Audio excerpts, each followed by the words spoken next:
Aisha Dairo Ahmed Binani, representing Adama Central.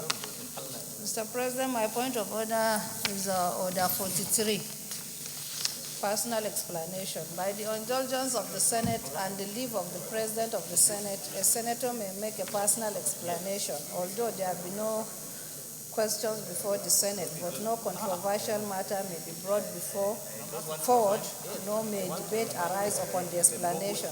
The terms of the proposed statement shall be submitted in details to the President of the Senate when his leave to make it is sought. Mr. President, I sought your leave yesterday regarding the exit of the Titan, Alhaji Ahmed Joda. Thank you. Mr. President, distinguished colleagues, on Friday, 13th August 2021, like a thunderbolt, the news of the death of Alhaji Ahmed Joda jolted many across the length and breadth of this country. Alhaji Ahmed Joda was born in Gire local government in 1930.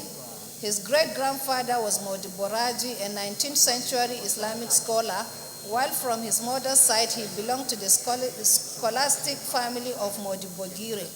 After his elementary school in Yola, Ahmed Joda attended the famous Barewa College, then Kaduna, in 1940s.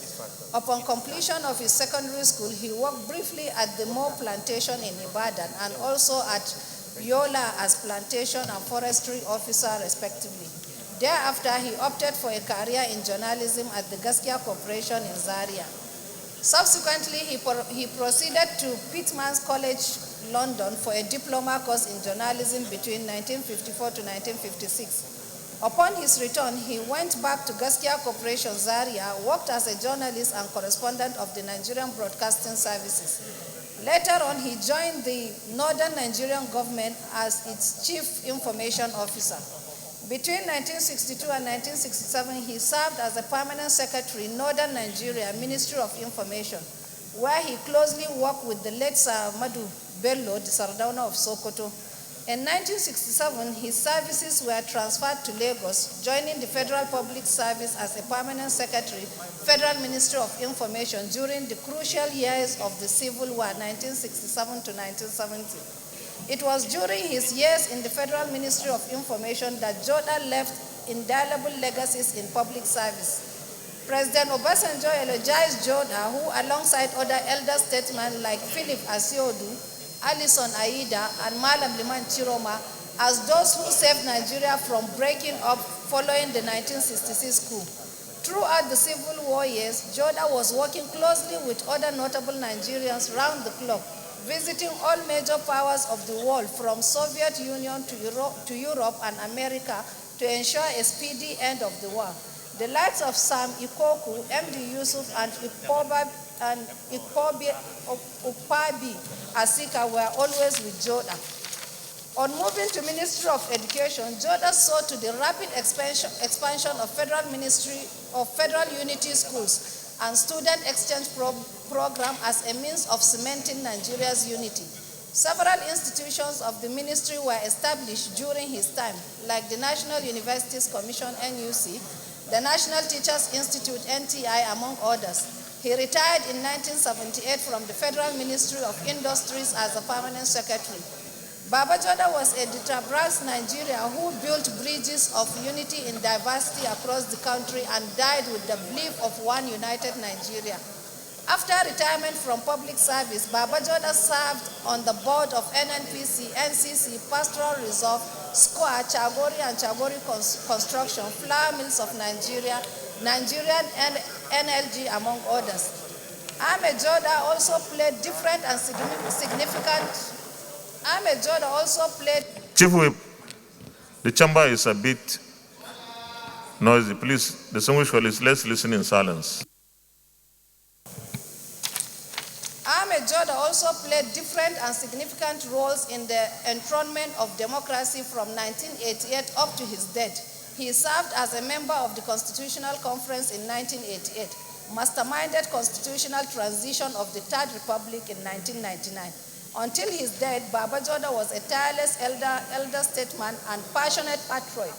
My last encounter with him was barely 6 months before his death, when we had over 4 hours meeting at his request in his house in Yola. As a senator, he passionately urged me to mobilize my colleagues in the National Assembly to initiate legislations and provide policy framework to guide government in order to eradicate illiteracy and poverty in our country. According to him, these are the twin evils responsible for all the challenges of Nigeria as at today. It is for these and many more that I respectfully urge Mr. President of the Senate, leadership and distinguished colleagues to rise for 1 minute in memory of this rare Nigerian, a giant of a man and a humble man of integrity. Thank you very much. In the Senate and indeed in the National Assembly, commiserate with the family, the people, and government of Adamawa State over the death of an elder statesman, an excellent public officer, a Democrat, a man who devoted his life to uniting this country. May his soul rest in Jannatul Firdaus. We rise for a minute's silence.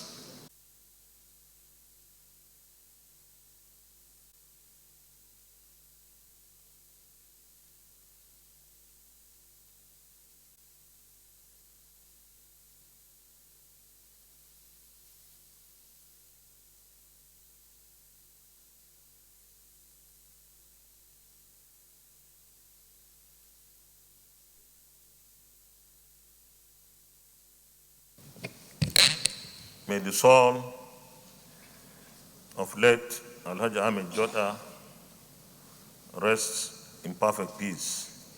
Amen.